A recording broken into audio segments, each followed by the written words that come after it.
Hello everybody. Just put up the thumbnail here until I know for sure. Until I know everything works.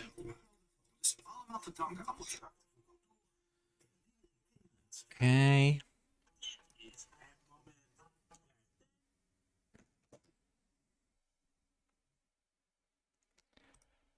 And there we are. Hello everybody and welcome to this live stream. Like usual on a Saturday night, because I have no social life. I have no friends except the people here in the chat. And today I wanted to talk about Yuki Tsunoda. I've been a big fan of his, actually from day one, because he was so feisty and crazy, and he kept running his mouth. And I never expected him to keep improving the way he has. So for this live stream, I have something prepared. About a year ago, I made a collaboration with Jason Hassett from Wheel Sports. You might see him in the chat later. Don't know if he has time. About different Japanese drivers. And there's a segment in there about Yuki Tsunoda. And I just wanted to watch that with you guys. And then we can talk about it later, because it's a bit of history about Yuki Tsunoda. I'm just going to wait a little while to see if more people come in.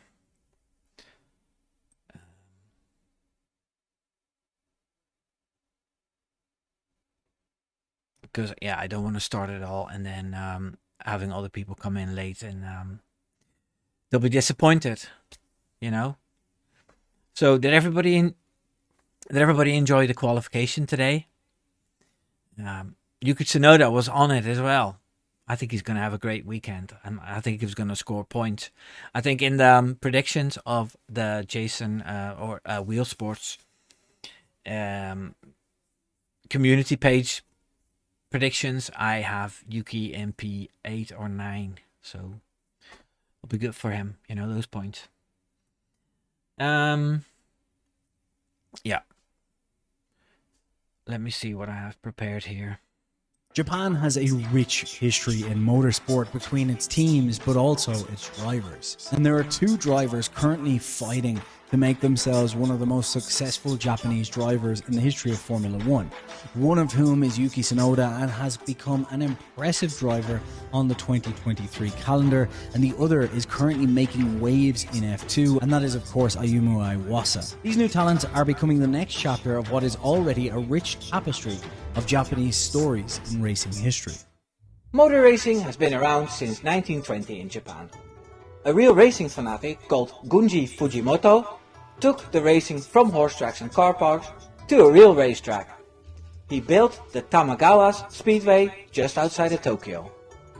This opened up the doors to all kinds of motorsports on 2 wheels and 4 wheels.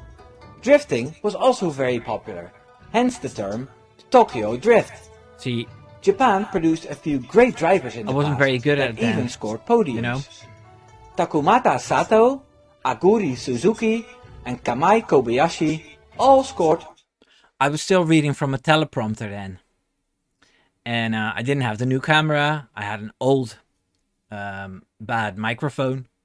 But still, I had a lot of fun. And I did have videos that scored like 600, 800 views. So I wasn't doing too bad those days.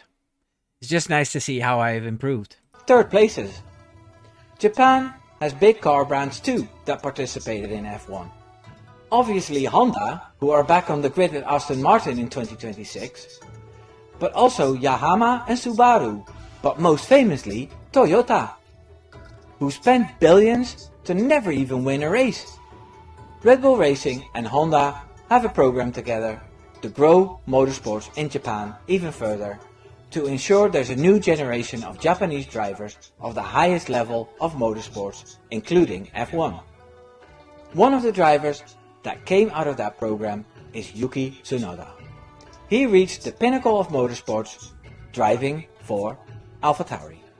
Yuki was born in 2000 and didn't start racing until he was 10 years old, which is quite a bit older than other F1 drivers. The love for racing came from his father, who was a racer in the regional Gymkhana racing, which is a rally-like motorsport where drivers do all kinds of speed events with cones and obstacles on track, with lots of drifting.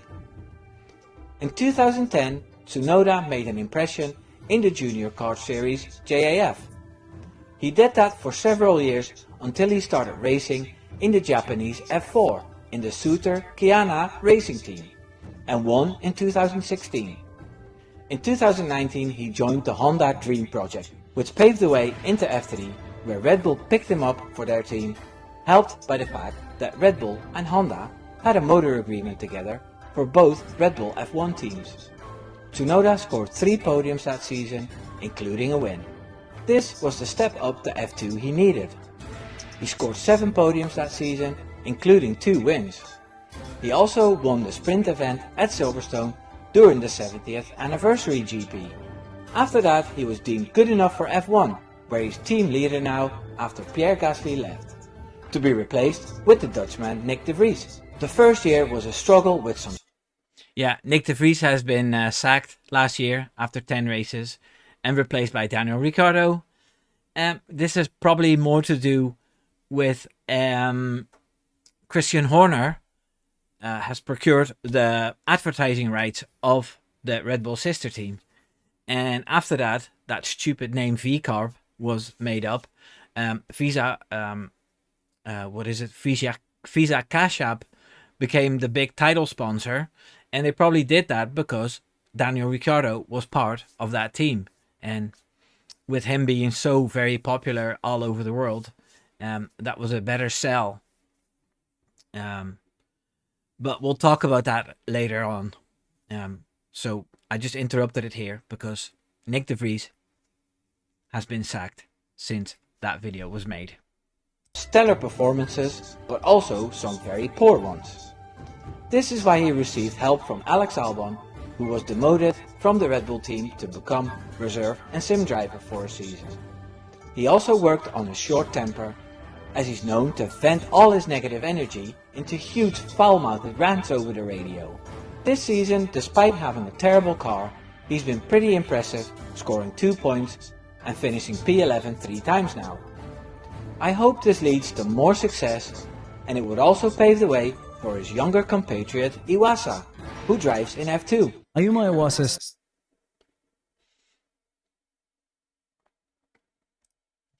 Yep, and that's where Jason took over the video. It was a collaboration, but that was more about Iwasa, and to be honest, we haven't heard much from Iwasa after that. So let's go to the chat. Derek says, it was very hard qualifying. Yeah, it definitely was. Definitely for Max, because he was bouncing all over the place. And then in Q3, he did a little bit too much. And then he ended up P6. But, you know, it happens. You know, last year, he won way too often. So it's okay if races like Monaco and Singapore, you know, those tight street tracks, tight bouncy street tracks that he doesn't win, maybe even Las Vegas, it's fine, you know, be all right. And Derek says, great footage. Well, if you like that old video, I've got loads more, but yeah, I have to warn you that it was still very rough compared to now.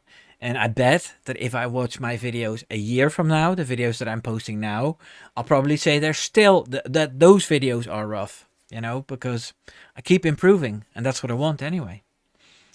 And my wife Samantha says, hi everyone, stupid YouTube didn't let me know it started. Yeah, you were probably doing something else. Nah, just kidding. And Gentilis Richard says, hello Richard, thank you for joining. And Derek says, right, De Vries hadn't a fair chance. Well, the car wasn't all that great in that year. And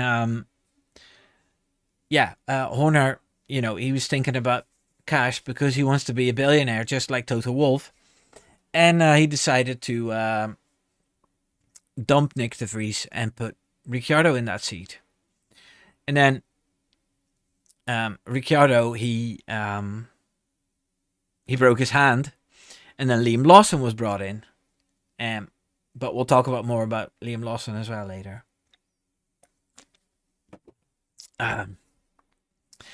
So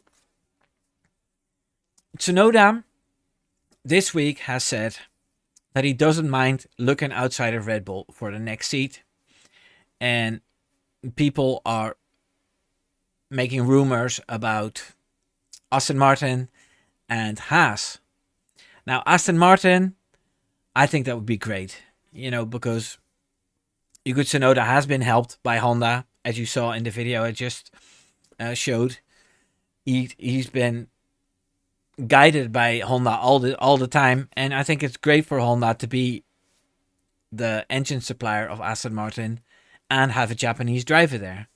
Another plus side is that Alonso signed again, and that would mean that Lance Stroll is going to do something else.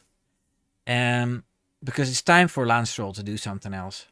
Like today, he didn't crash, and he outqualified Alonso, but that only happens when Alonso has a problem, Alonso had to drive around 3-4 cars at the same time in his last quali lap. So, yeah, it wasn't his fault that he had a bad time and he went out at P18 or something. I wouldn't like it if Yuki Tsunoda went to Haas. Gene Haas, he is keeping that team on the lowest budget possible, because nowadays with the budget cap and the success of F1, you can spend 150 million and make 250 million, and he wants that $100 million each year. So it's just not good for Yuki Tsunoda to go there, because they'll make all kinds of promises.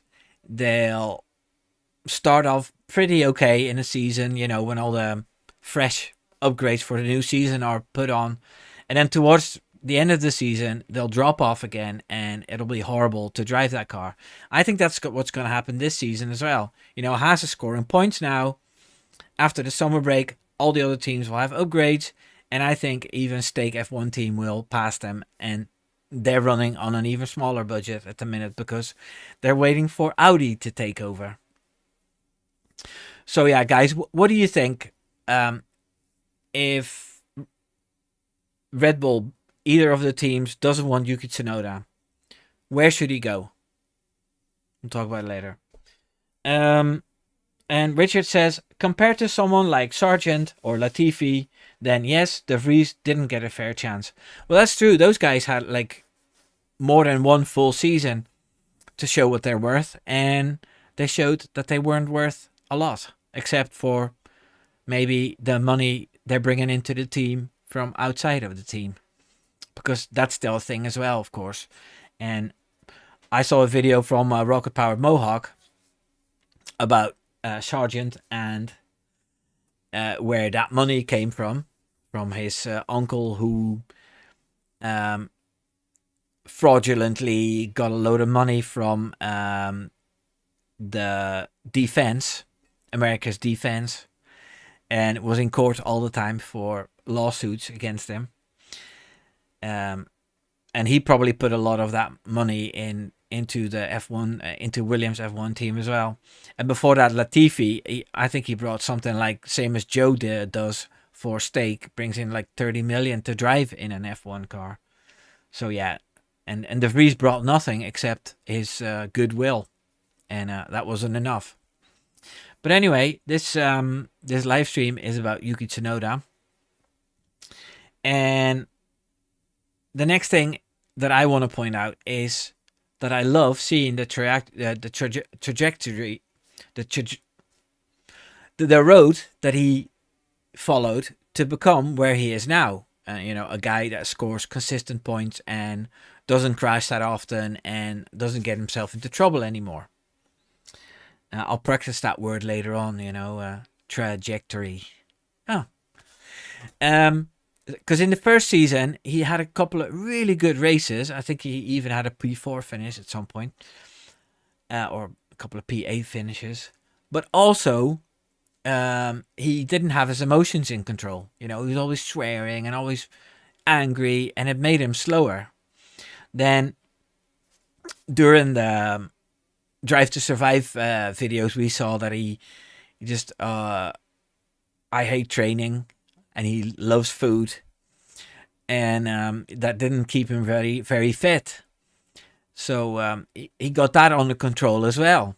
So he got the swearing under control and the fitness under control, and then on track, you know, last year was hard with, you know, the car being poor, and the year before that, you know, he had a Gasly above him, and he was the second driver, and I think that was okay for him. But then last year, when he needed to step up as a team leader, he did, and he was scoring P11 places a lot of the time, and then he started scoring some points as well, which was very important for AlphaTauri, as they were called then. So after that season, he was paired up with Daniel Ricciardo, and he beat him. So far, he's beaten him. And I hope that Red Bull will take a chance on him, just like they took a chance on Alex Albon and Pierre Gasly. I honestly don't understand why they don't want him besides Max Verstappen.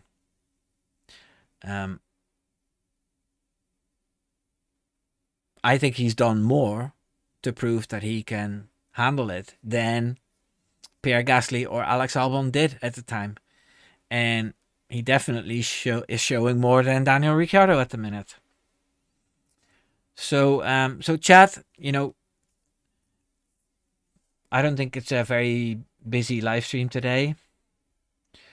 Put in some questions and have a chat with each other, you know, so I can react to it.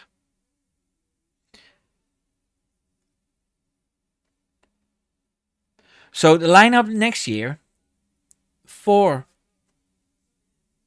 RB, ideally, would be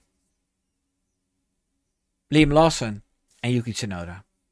And last year, Liam Lawson made it very hard on Yuki Tsunoda. I think he beat him out of the 4 or 5 races that he drove. He beat him 3 times. I'm not 100% sure about that. But so Liam Lawson is also very good. And every time something happens to Daniel Ricciardo when he's kicked out of qualifying too early, the camera zooms in on Daniel Ricciardo, which is funny to see. That he everybody is expecting something to happen with Daniel Ricciardo and Liam Lawson. But I think Liam Lawson has showed himself as well. So that would be a nice lineup to score points with the RB car improved. And then for Red Bull itself, I still think Carlos Sainz is the best option. You know, a guy with Red Bull history who's shown that he can be really fast and a great tactical mind and a nice guy to get along with. He can be trusted, but he can also be feisty. Like you see today with Max Verstappen getting P6, you need a teammate that is P3 then, you know, so Max isn't there on his own. Now Perez is in P18, and I think he's done. You know, Red Bull has waited and waited and waited to give him a new contract. I've heard that they offered him a 1-year deal, and then he said, no, I want a 2-year deal, and they didn't like that. So, but I see the chat is talking, so let's go to the chat. Richard says, Liam Lawson is the obvious choice for RB. Yeah, that's what I think as well. He's been waiting long enough now, and um, you can tell by what he said in Drive to Survive that he wants that seat, and the F1 community is also ready for a new driver, and he's popular, he's liked, so yeah, he's definitely the man for the sister team. And then Richard says, I would like to see Hulk in Red Bull. Yeah, Hulk is signed for Stake F1 team, and they want him in Audi as a German driver, so that's not going to happen. But yeah, Max Verstappen, after they decided Albon was not getting the seat, and they were looking for another driver outside of the Red Bull pool, Max Verstappen, he put Nico Hulkenberg forward because he gets along with him really well. But they didn't choose him, Red Bull. They chose Perez. And then Samantha says, Ricciardo has been a little disappointing. He has found his confidence again, which is nice to see, but I'm not sure. He doesn't seem to have his old drive. Yeah, well, that's the thing, Samantha. He used to be magic on the brakes, he used to dive into the inside and then brake as late as possible, and he would just be daring. But he's never had a car that he trusted that much after he left Red Bull. Now, there's a side of me that thinks that if Ricciardo had stayed at Red Bull, then Max Verstappen would have wiped the floor with him like he's been wiping the floor with all the other teammates. And that would have been bad for Ricciardo's confidence as well. Because when he left in 2018, he thought he was just as strong as Max, but the team was favoring him, and he had very bad luck with reliability issues. And then there was the deal with Honda that Red Bull made, and he thought, Honda, they were really bad with McLaren, so I'm better off going to Renault because by this time they'll have sorted out their problems. And then Abitaboul, who was at Renault at the time, he was crazy about Ricciardo, and he offered him a shit ton of money. And yeah, he decided to go. And on one hand, you know how you say you need to cast iron when the fire is hot. Daniel Ricciardo was still very hot property then. So the two deals that he made, one with Renault and then the one after that with McLaren, they were very juicy. I think they were up to $35 million a year in 2 seasons or something. And then that second season in McLaren, he didn't even have to show up. So yeah, that was easy money for him. But yeah, his career never recovered. Because what I expected of Daniel Ricciardo before the season started is that he would take a race or two to get used to the car, and then he would wipe the floor with Yuki Tsunoda. But that didn't happen. And now that we're talking about Yuki Tsunoda again, it's quite a big deal what he's showing, because that car isn't great. In all the analytics, it's showing that the RB is the 5th, 6th fastest car. So for him to score points, everything needs to go well or a little better than well. And yeah, basically, if you're the 5th fastest team, you'll finish 10th or 11th or 12th. And Ricciardo is finishing 13th, and Yuki Tsunoda is scoring within the points a few times. So that's good.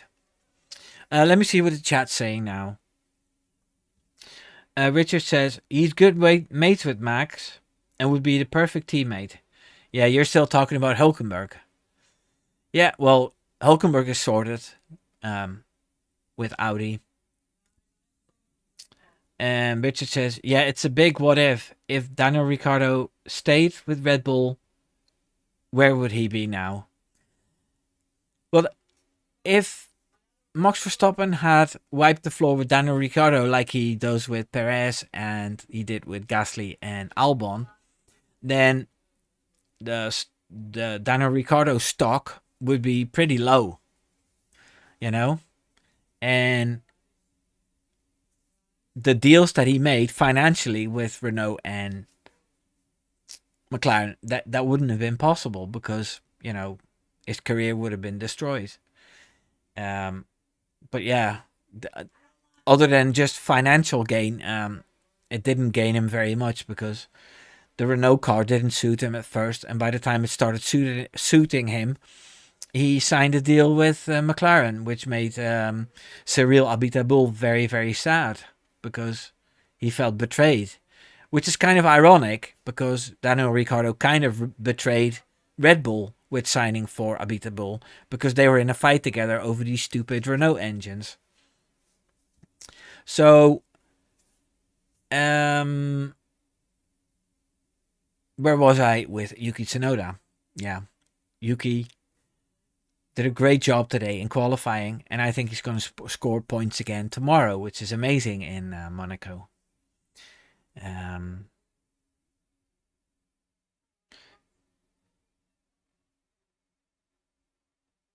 So, tomorrow, we have the Monaco Grand Prix.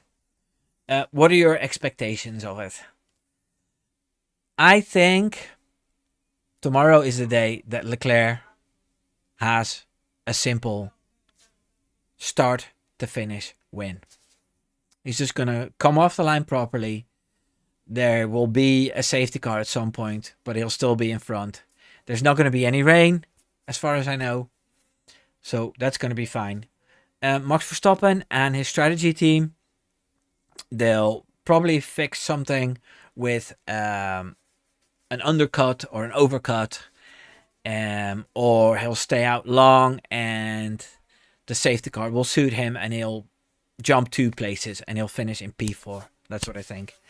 So I've got Leclerc win, then the 2 McLarens, Piastri and Norris on the podium.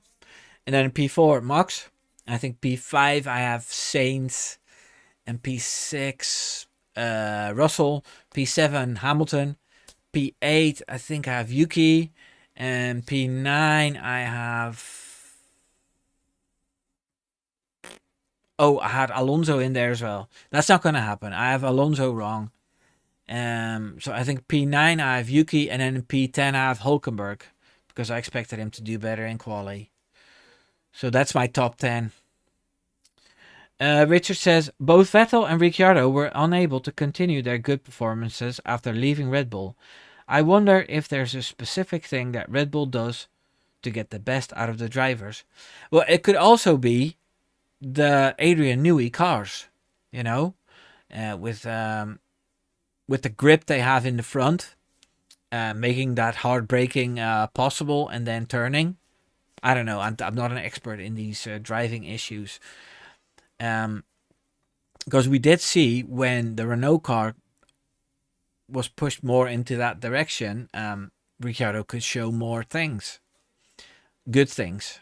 So I think those two things are connected. The typical Red Bull car, and see the V-Carb car or the RB car doesn't have those, Red Bull qualities either.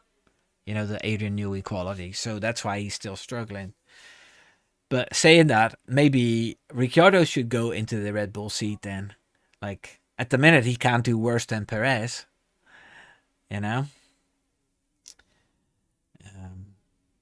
We can talk a bit about Checo Perez. All the years that he's been there was a mid-season slump. After about 5 races when the European season started, the achievements go down. And I think it has something to do with upgrades. Checo Perez, he gets an upgraded car during testing. He gets used to driving that car and he knows how to set it up. He knows how everything works. And then he starts driving it and it's decent. Yeah? And then the first set of upgrades come and it changes the car completely. And where Max Verstappen, tinkers and works with the upgrades and gets used to it pretty much straight away and is straight away on it, it takes a while for Checo to find his confidence again with these upgrades. And yeah, especially in Monaco where qualifying is important. Imola, where it's very hard to overtake, he scored a P8. And I don't know where the next races are, but Canada and those races are very hard as well. So it's the same thing every year, and I think it's because of upgrades. Richard says he seems to perform worse in Europe too. Yeah, but I think that has to do with the upgrades. That he's a talented driver, but his talent doesn't bring him close enough to hitting the nail on the head with the upgrades, which is a pity because I do like Perez, but after 4 seasons of this happening, like if Perez keeps this up, this bad form, then Red Bull might not even win the constructors, because McLaren, they're gonna score 45 points tomorrow, and Red Bull's gonna score 15, 12. And if that happens too often, then Red Bull's not going to win the constructors, and Ferrari, they're on it as well,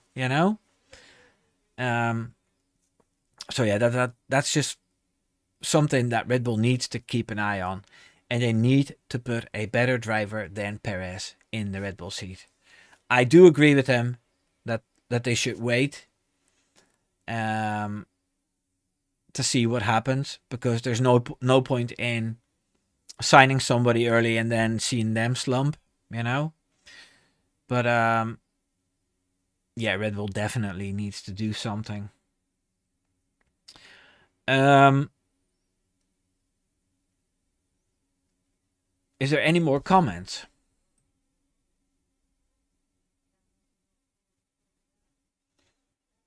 There's a lot of quiet people today, which is fine. Let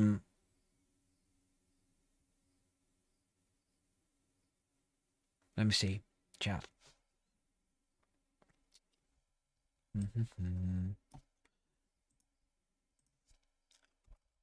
Yuki.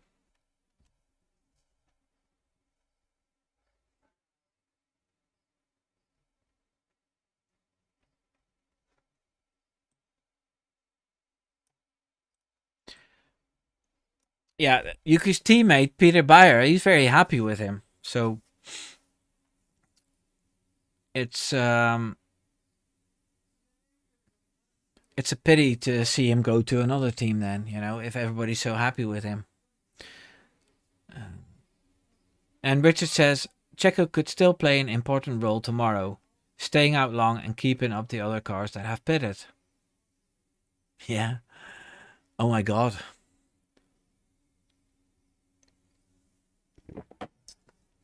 Can you imagine the scenes when that happens? Team LH going mental because Lewis Hamilton is stuck behind the guy that started in P18. That would be awesome. Yeah, it's going to be a good race tomorrow. Because, Ferrari is Ferrari. So, you don't know what to expect. They might start Leclerc on hard tires, and then he gets overtaken by Piastri at the start. I wouldn't put it past him. All these. Did you know Leclerc had 3 pole positions in Monaco, and he's only finished once, and that was in P4. So Richard says, I have nothing to say about Yuki. No, I'm pretty much done about Yuki as well, unfortunately. We could talk about Aston Martin going backwards with the upgrades. Now, I have to say that Alonso during the free practice sessions, he was very much on it, and he was hampered by impeding and all that. So, yeah, it was pretty unfortunate to be in the position that he's in. But we haven't seen an upgrade from Aston Martin that put them in the mix straight away with McLaren and Ferrari. They're pretty much at the level of Mercedes and a little bit under it most of the time. And that's also due to Lance Stroll always being a little bit slower. Yeah, I still, if Yuki Tsunoda doesn't go to the Red Bull seat, and if he doesn't stay in VCarb, then I'd love to see him in Aston Martin. But I already said that. Just to see him replace Lance Stroll. I don't know if anybody's seen the rocket-powered Mohawk video about Lance Stroll. I think it's going towards 1 million views now. That's how good it is. Richard says, lol, Team LA's meltdowns are the best. Yeah, I think so too. Because they're always looking for conspiracies, you know? So if it happens and they keep Perez out and nobody can overtake him and there's this big train behind him, there's people that are going to be saying like, oh, Perez qualified in that position on purpose so he could hold it, so he can hold everybody up. You know, and that should be illegal to qualify badly to be in the back for a race. And Samantha says, I have a feeling it's going to be a shit show tomorrow. I don't know why. Oh dear. Because Samantha's hunches are always very good. She's this female intuition. So it's going to be a shit show tomorrow. People, that's done. It's going to be a shit show tomorrow. And Richard says, Aston Martin have gone back to the midfield. There's clear top 4 teams now. Red Bull, McLaren, Ferrari and Mercedes. Yep. Yeah, and Mercedes is not even, a top team anymore. It's those 3.